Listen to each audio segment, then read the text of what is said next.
My name is Matt Lohmeyer. I was an Air Force F-15 pilot, and I was a commander in your newly created U.S. Space Force.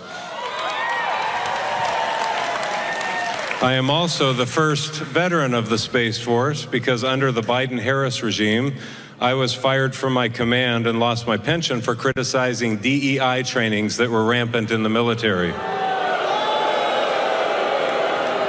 Those trainings are still dividing our troops, and thank you for saying you would fire those few woke generals who are a big problem. They're gone. I'm going to suggest that it might, in fact, require ongoing oversight and a persistent, consistent, watchful eye within the Pentagon to ensure this monster never returns to the Defense Department. Will you consider establishing a special task force, office, or position to ensure that these monsters never return to the Defense Department? You know what I'll do? And I'm pretty good at this stuff. Sometimes you get it wrong.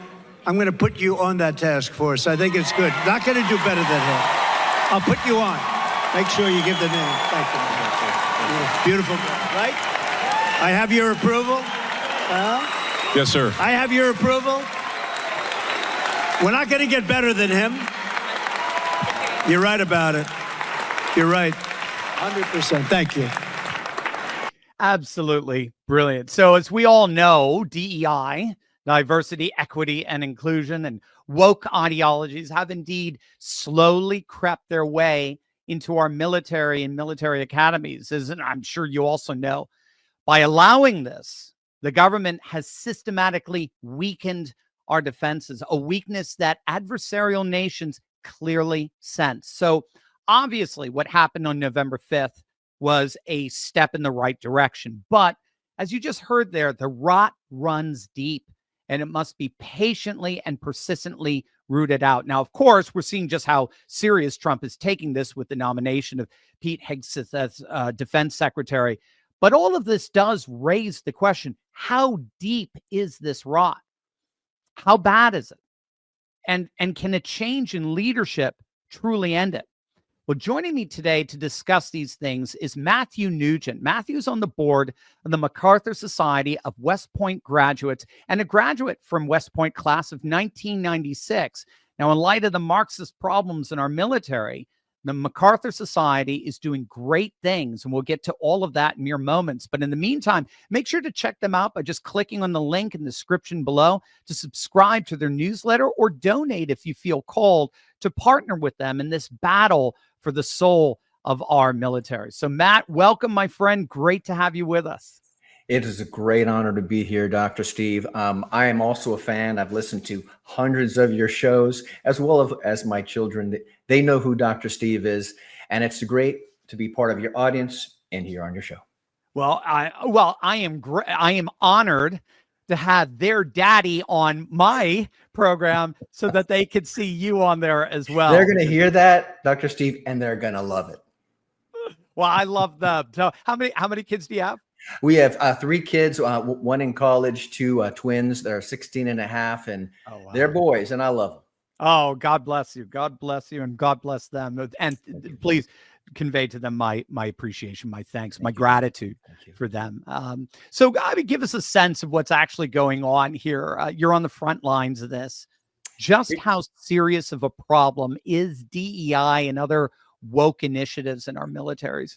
Yeah, well, hey, Dr. Steve, you chose the right words, on the front line. Now, to understand this, I like to do what you do. You take the 50,000-foot view and consider time and trends, and that's what we do. Now, at the MacArthur Society, just so you know, it's a nonpartisan organization. Our mission is to preserve, defend, and advocate for West Point's history, purpose, and principles of duty, honor, country.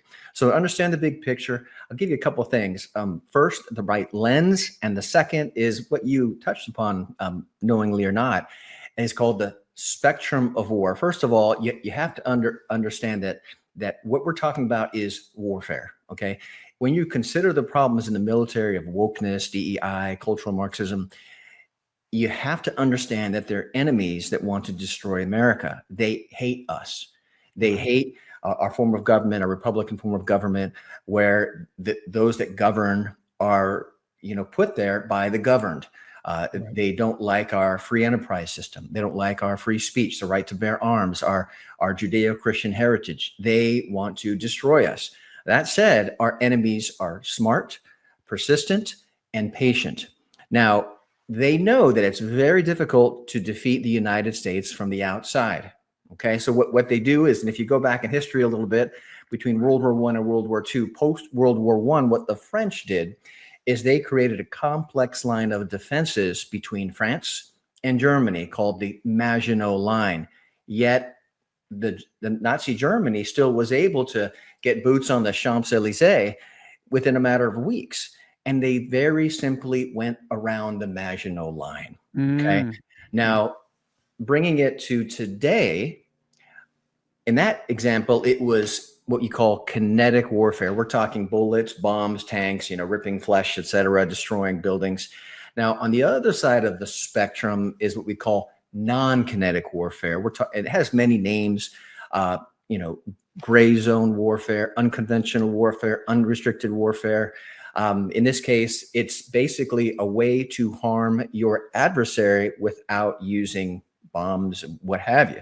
So, and that brings to the third point, which is what you talked about, is that wokeism is warfare. Wokeism is warfare. Okay. So you asked kind of how bad is it on the front lines, borrowing, your phrase. Well, I'm not here just to, get you upset. We want to give you hope. And we're not talking about hopium, which you've told us. Right. We want to be realistic. You're right. Right. Exactly. There you go. You want to be realistic. And there are people working very hard who have been working very hard behind the scenes to get our country in the right direction. MacArthur Society is one of those. We have two great sister organizations.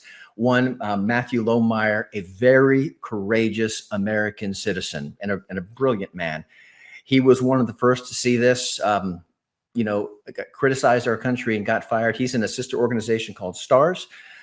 They focus on the services and in the mission that we're proposing to the next Secretary of Defense and President, called the Duty on Our Country Commission. They're a part of that in this joint effort. Also, another organization called the Calvert Task Group representing the Naval Academy. So it's a joint operation. So here's a little bit of the hope. Okay. But before that, you ask kind of how bad is it? All right. So, understand you might want to be ready to experience the first stage of grief, which is denial. Okay.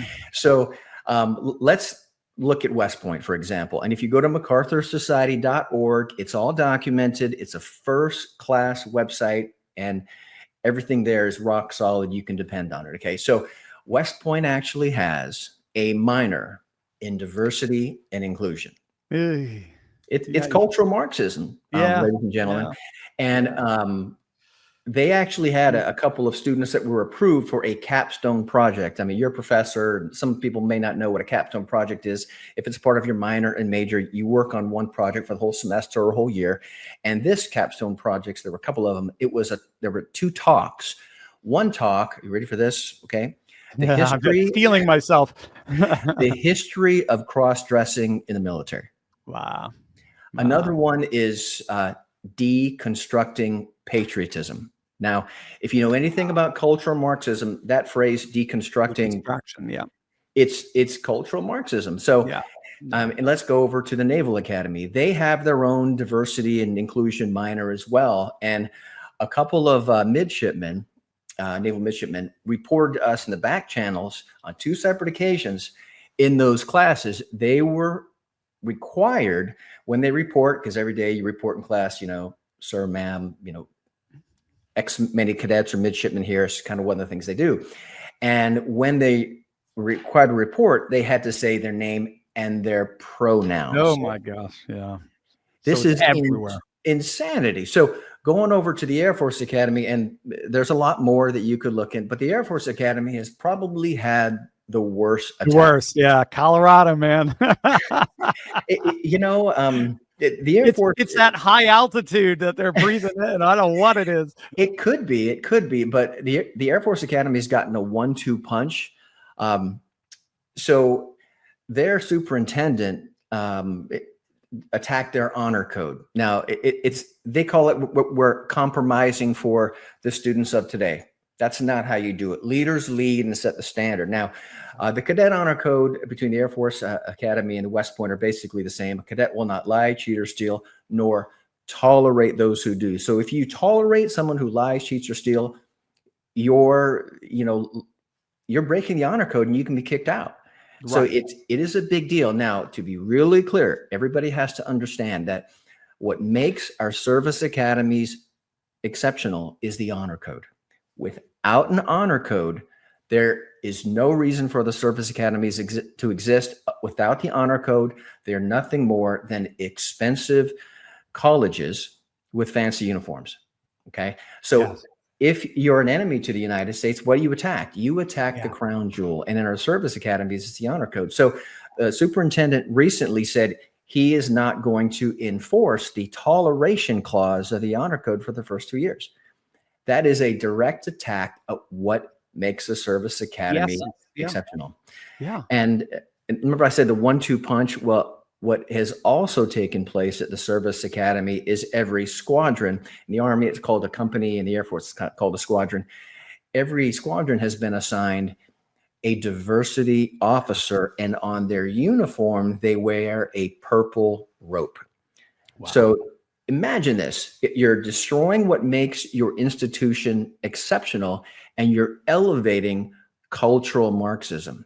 It is mind-boggling. So getting back to what you said, Dr. Steve, on the front lines, and in this war, it's an ideological war. Now going back to some evidence of this, I'll give you 3 solid cases of this, and you can look it up.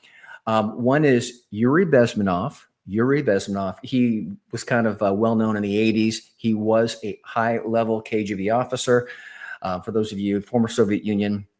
Okay, he defected to the United States, and he explained, and he actually said 85% of everything that the KGB did, they're kind of like the CIA and FBI all together against other countries, was overt and non-kinetic. It was in the open, and it didn't have to do with bullets and bombs. It was subverting institutions through information. Okay, 85%. Wow. Next, look at the 45 communist goals.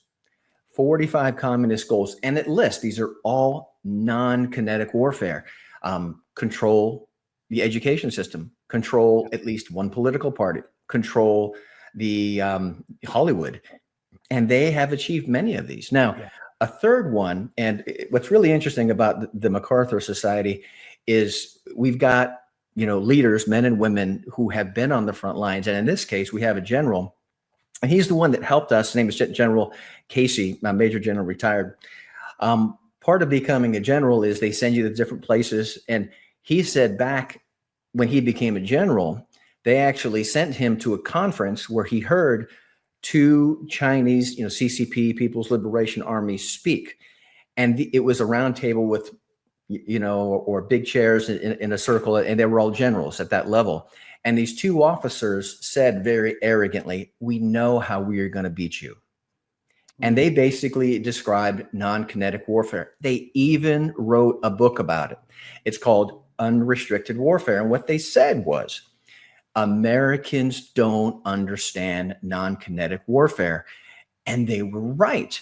If you ask somebody, tell me about your favorite movie, it's not, I got them to believe something else. It's a mono-kinetic warfare fight. We as Americans don't think in non-kinetic terms, and our military too. In fact, the vast majority of focus of the entire DoD, Department of Defense, is kinetic warfare. So the Delta, exactly. So what that is a vulnerability. So what we are experiencing now is a very successful number of campaigns of warfare waged against the United States. Because, go ahead. Yeah, it's just so fascinating. I mean, you're connecting so many dots with the spectrum of war, kinetic, non-kinetic warfare. One of the first things that Putin did when he assumed power in 2000 was he established this doctrine of spiritual security. in Russia. And he was kind of mocked and ridiculed by the Western elite, as it were. But basically, his argument was that the moral foundations of Russian preserving particularly the religious foundations of Russia were inextricably linked to their national security. Now, I always was able to explain the theory like that before.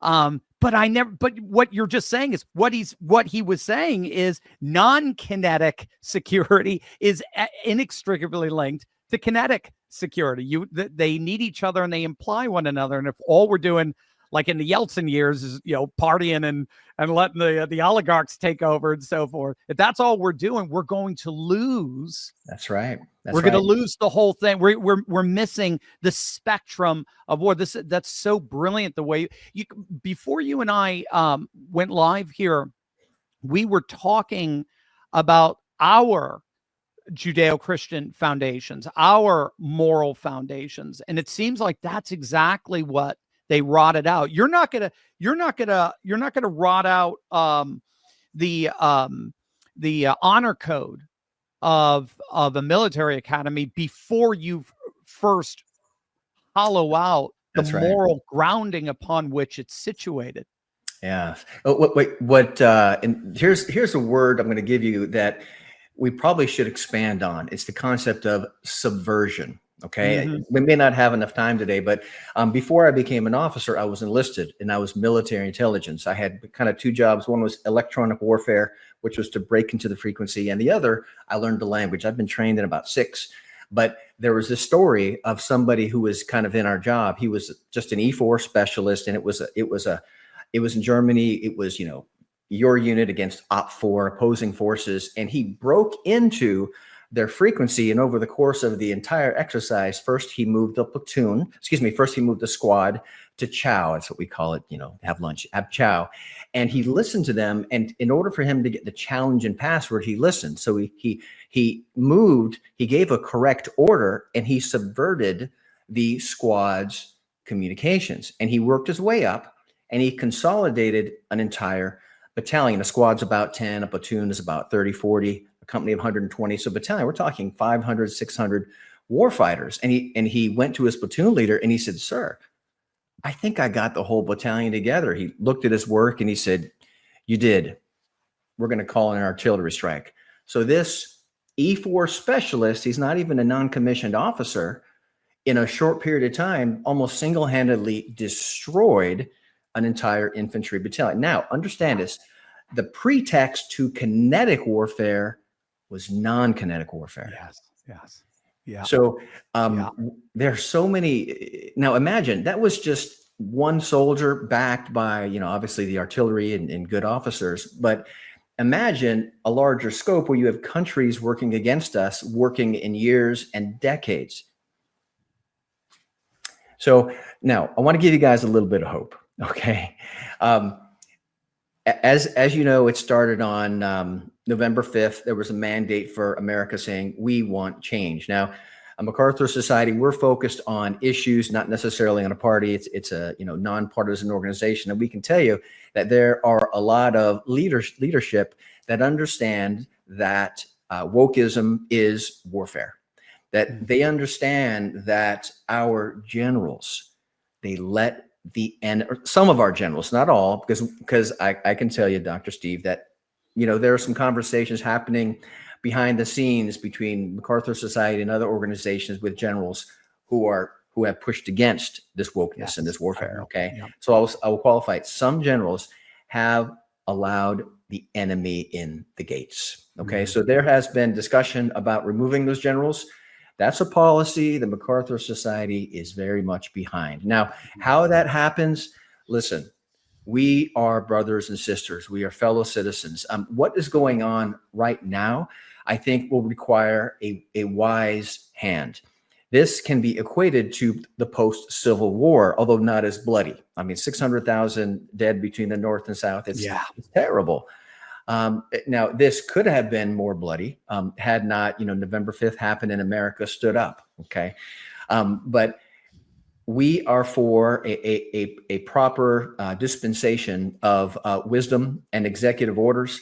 one of the big proposals that the MacArthur Society has, in conjunction with STARS representing the Air Force Academy and the Calvert Task Group representing Annapolis, is something you mentioned earlier called the Duty Honor Country Commission. Going back a little bit, in 1976, West Point had a big cheating scandal. 153 West Point cadets were caught cheating on an electrical engineering exam. They were either kicked out of West Point or found guilty. 153. It so shocked the American psyche that the Secretary of the Army conducted a commission called the Borman Commission. Frank Borman, he was West Point grad, Air Force pilot, and was an astronaut. So it was a nonpartisan issue, so he was the perfect man for the job. Anyway, it was a blue ribbon study, okay, and someone from our organization said, we need to have kind of a Borman 2.0. Hey, let's call it the Duty Honor Country Commission, right?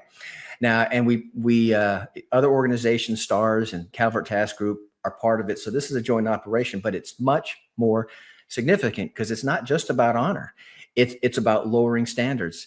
It's about using, race in admissions, which we shouldn't do.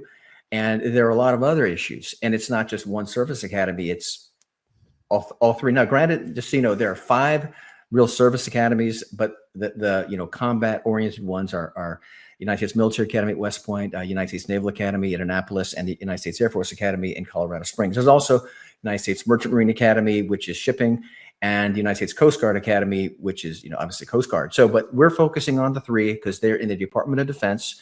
And because we know, and I've spoken to senators in person in Washington, D.C., I've spoken to representatives, and they say, why should we have the Duty Honor Country Commission? We're going to get rid of DEI. We're going to put in something, like the 1776 Commission. And I said, sir, it's not enough. Right. DEI and CRT are everywhere. I brought a magazine from years ago, which showed it creeping in. And I said, we know there are problems, but we don't know how deep. Now, understand this. 90 to 95% of everything West Point and the service academies do is good or better than when we were there. We love our service academies. We love them. We are here to help them. But this study, it's a 2-year study, and the first 300 days are tight. They go in, they do the studies, and it's directed by, in this case, 11 questions. For example, what are the evidence of cultural Marxism in our services or in our in the curriculum? And there are 10 others, and I can actually send it to you if you want. It's it's all above board. And you can study this, but it will direct where those researchers in this blue ribbon panel will go, because like I said, 90 to 95% of everything the service academies do is good or better. But if you have 5% cancer, you have a 100% problem. Yes. And we are talking about creating changes that will be long-term, that will survive changing executive branch, commander in chief. Now, in my opinion, the one single most powerful hedge against incursion or subversion by, enemy ideologies, destructive ideologies, is every single soldier, cadet, midshipman is first a citizen that is engaged. Yes. And I say that they love their country. Yeah. They understand what's exceptional about, our form of government, our Republican form of government. Like I said, the governed by the consent of the governs, our Judeo-Christian heritage, and how it all fits in. That way they can recognize, hey, sir, DEI, this doesn't make sense. So anyway, now, as it is in politics, we don't control per se what, party or whether which party likes this. It is a proposal, the Duty Honor Country Commission. We have made inroads with different leaders, Senate, House, and you're looking for it to be pre-political. This is presuppositional. Like this is the foundation, the pillars upon which our society is built. It has nothing to do with a party here or there. It's the transcendent principles that should be guiding us, because they're healthy and they're good, and our society flourishes as a result of it. That's what I'm hearing you say. You're right, Dr. Steve. And it's going to take, we believe, a generation. Now you may think, well, why a generation? This has been going on for a decade or two. And there are people that have bought into this, and unknowingly they have been contributing to our country's direction of demise. I don't think we're going in that direction. I think God gave us a reprieve. Yes. Thank God for that. But here's an example, and this is from General Ernie Adino, West Point grad and member of the MacArthur Society, and he said back in 1972, the post-Vietnam Army was in shambles. There was no discipline. Drugs were rampant. I mean, racism was a real thing. Okay, they weren't manufactured. It was a real thing. It was awful. But it took about a half a dozen generals to get in there and say, we're done. And I can tell you many stories about that. Books are written about that. But it took about a generation, 72 to 1991, in the first Gulf War, where we had full marks. We were in, we were out, we were a unified force. We were well trained, and we executed. Yeah. We believe that because of the infiltration and the subversion our services have experienced, and some generals have allowed, we have to retrain our forces. Now, and there are a lot of officers I've spoken to in person, and they say, I don't see this wokeness.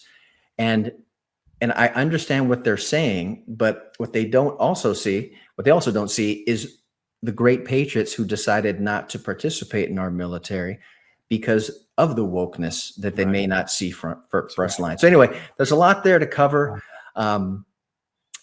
Any other questions well, I was going to ask how our listeners can keep up with your work. We've got some links down below, but if you can let them know how to keep up with you and how they can support the MacArthur Society.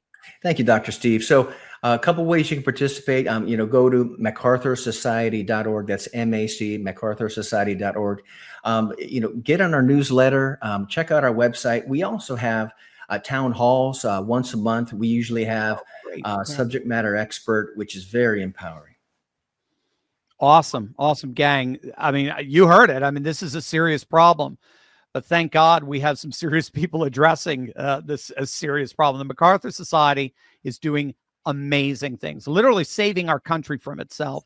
So make sure to check them out. Use the link in the description below to subscribe to their newsletter, or you can donate if you feel called to partner with them in this battle for the soul of our military. Matt Nugent, dude, I could talk to you for hours. This was so cool. Thank you for everything you're doing for our nation, and just thank you for being out there for us and being an advocate for us. And we're so grateful to you, and we owe you so much. And I know you would never want us to repay that debt. Thank God, because we never could, but you mean so much. Thank you, Matt. Thank you for everything. Thank you, Dr. Steve.